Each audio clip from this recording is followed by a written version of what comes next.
हे guys, मैं हूँ Charu. Welcome to law school. मैं आपको लॉ के टॉपिक्स करवा रही हूँ। आगे बढ़ने से पहले चैनल को सब्सक्राइब ज़रूर कर लीजिए और बेल आइकन को दबाना ना भूलें। गाइस, मुस्लिम लॉ की लास्ट वीडियो में हमने गिफ्ट का टॉपिक स्टार्ट किया था। अगर आपने अभी तक मेरी प्रीवियस वीडियोस नहीं देखी हैं तो वह भी देख लेना। गिफ्ट में आगे है essential conditions for a valid gift. First, a declaration bye donor. Donor की गिफ्ट देने की इंटेंशन क्लियर और वॉलंटरी होनी चाहिए। अगर वह कहे कि मैं सोच रहा हूँ डोनी को गिफ्ट देने की, तो ये कोई क्लियर इंटेंशन नहीं मानी जाएगी। अगर डोनर की गिफ्ट देने की मेलाफाइड इंटेंशन है, मीन्स बैड इंटेंशन, तो वह गिफ्ट वॉइड हो जाएगा।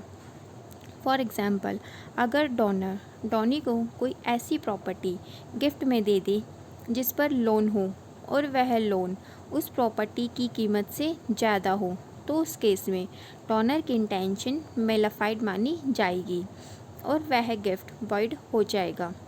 अगर डोनर ने gift under influence, coercion, fraud, miss representation इनमें से किसी में भी दिया हो, मीन्स डोनर ने फ्री कंसेंट में गिफ्ट नहीं दिया, तो वह गिफ्ट भी वैलिड नहीं माना जाएगा। गिफ्ट की declaration oral, written, even by conduct भी हो सकती है। फॉर एग्ज़ाम्पल, डोनर ने डोनी को कार की कीज़ दे दी, तो वह डोनर का कंडक्ट शो कर रहा है, पर बाकी सर्कमस्टांसेस पर डिपेंड होगा। सेकंड है एक्सेप्टेंस बाय डोनी। डोनर की एक्सेप्टेंस भी एक वैलिड गिफ्ट के लिए नेसेसरी कंडीशन है। डोनी की एक्सेप्टेंस उसकी इंटेंशन शो करती है कि वह गिफ्ट लेना चाहता है और गिफ्टेड प्रॉपर्टी का ओनर बनना चाहता है। बिना डोनी की इंटेंशन के गिफ्ट इनकम्प्लीट माना जाएगा। अगर डोनी माइनर है, तो उस केस में माइनर के बिहाफ पर माइनर की प्रॉपर्टी का गार्जियन एक्सेप्टेंस दे सकता है। अगर गिफ्ट किसी इंस्टीट्यूशन या किसी जुरिस्टिक पर्सन को किया जाए, तो उस गिफ्ट की एक्सेप्टेंस उस इंस्टीट्यूशन का मैनेजर या फिर कोई कॉम्पिटेंट अथॉरिटी जो एक्सेप्टेंस देने के लिए कैपेबल हो, एक्सेप्टेंस दे सकती है।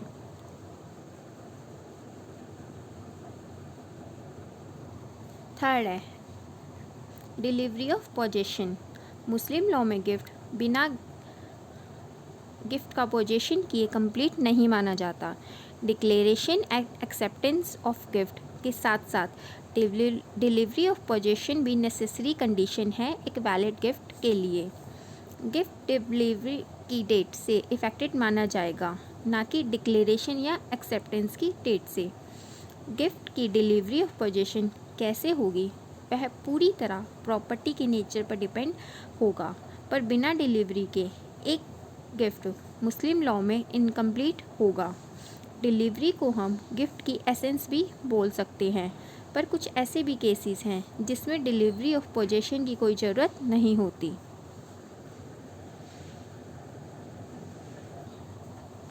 फर्स्ट है, अगर हस्बैंड अपनी वाइफ को कुछ गिफ्ट दे या फिर वाइफ अपनी हस्बैंड को कुछ गिफ्ट दे, उस केस में डिलीवरी की कोई ज़रूरत नहीं होगी। सेकंड है, अगर फादर अपने माइनर या ल्यूनेटिक सन को कुछ गिफ्ट करे, इसमें डिलीवरी ऑफ पोजेशन की ज़रूरत नहीं होगी। इसका कारण यह भी हो सकता है कि फादर माइनर की प्रॉपर्टी का खुद ही गार्जियन होता है। थर्ड है, अगर एक को शेयरर दूसरे को गिफ्ट करे, तो उस केस में भी डिलीवरी ऑफ पोजेशन की ज़रूरत नहीं पड़ेगी।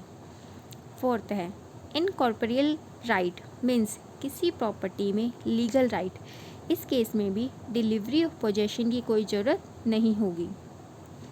फिफ्थ है, अगर गिफ्ट की प्रॉपर्टी पहले से ही डोनी के पोजेशन में है, तो उस केस में भी डिलीवरी ऑफ पोजेशन की कोई ज़रूरत नहीं होगी।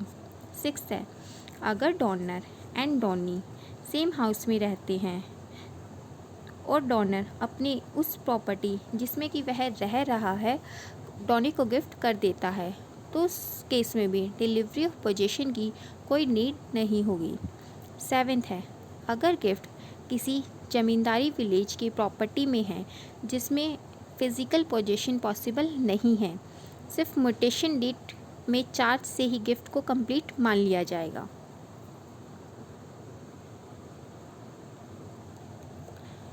आगे है मूशा।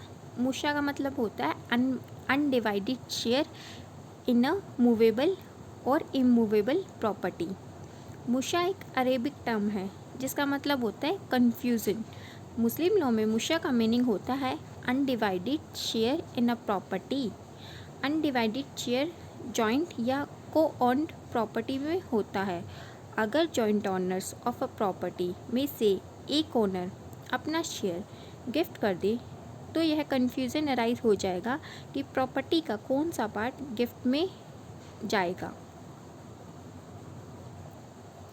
अगर जॉइंट फैमिली प्रॉपर्टी का पार्टीशन नहीं हुआ है और अगर कोई जॉइंट ओनर अपना पार्ट गिफ्ट में दे दे तो प्रैक्टिकली उस पार्ट की डिलीवरी ऑफ पोजीशन डिफ़िकल्ट हो जाएगी।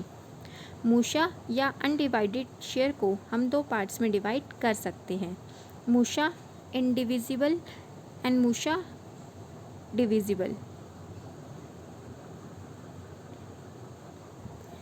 फर्स्ट है मूशा इंडिविजिबल। अगर किसी प्रॉपर्टी का पार्टीशन पॉसिबल नहीं है तो वह मूशा इंडिविजिबल होगी। अगर कोई पर्सन अपनी जॉइंट फैमिली प्रॉपर्टी में से अपना शेयर गिफ्ट में दे देता है पर वह प्रॉपर्टी इस नेचर की है कि अगर उसे डिवाइड किया गया तो वह अपनी वैल्यू खो देगी, तो वह गिफ्ट वैलिड होगा। फॉर एग्जांपल स्टेयरकेस मीन्स सीढ़ियाँ,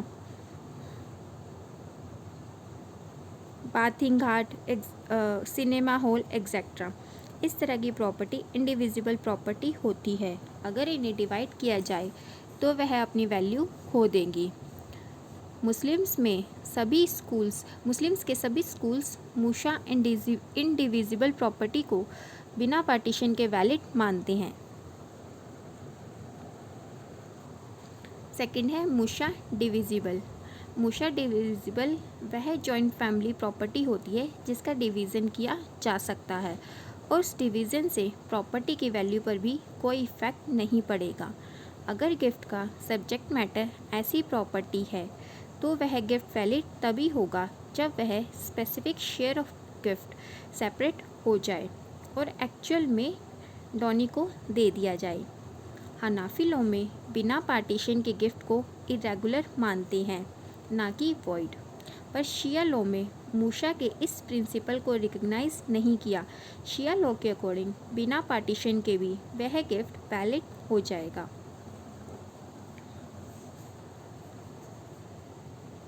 गाइस आज के लिए इतना ही। अभी हमारा गिफ्ट का टॉपिक कंप्लीट नहीं हुआ है, अभी हमें इसमें और भी पढ़ना है। अगर आपका कोई क्वेश्चन हो या कोई डाउट हो तो आप मुझसे कमेंट बॉक्स में पूछ सकते हैं। कल हमारा गिफ्ट का टॉपिक कंप्लीट हो जाएगा। वीडियो अगर अच्छी लगी हो तो लाइक ज़रूर करना और अपने फ्रेंड्स के साथ शेयर करना मत भूलना। Thank you guys.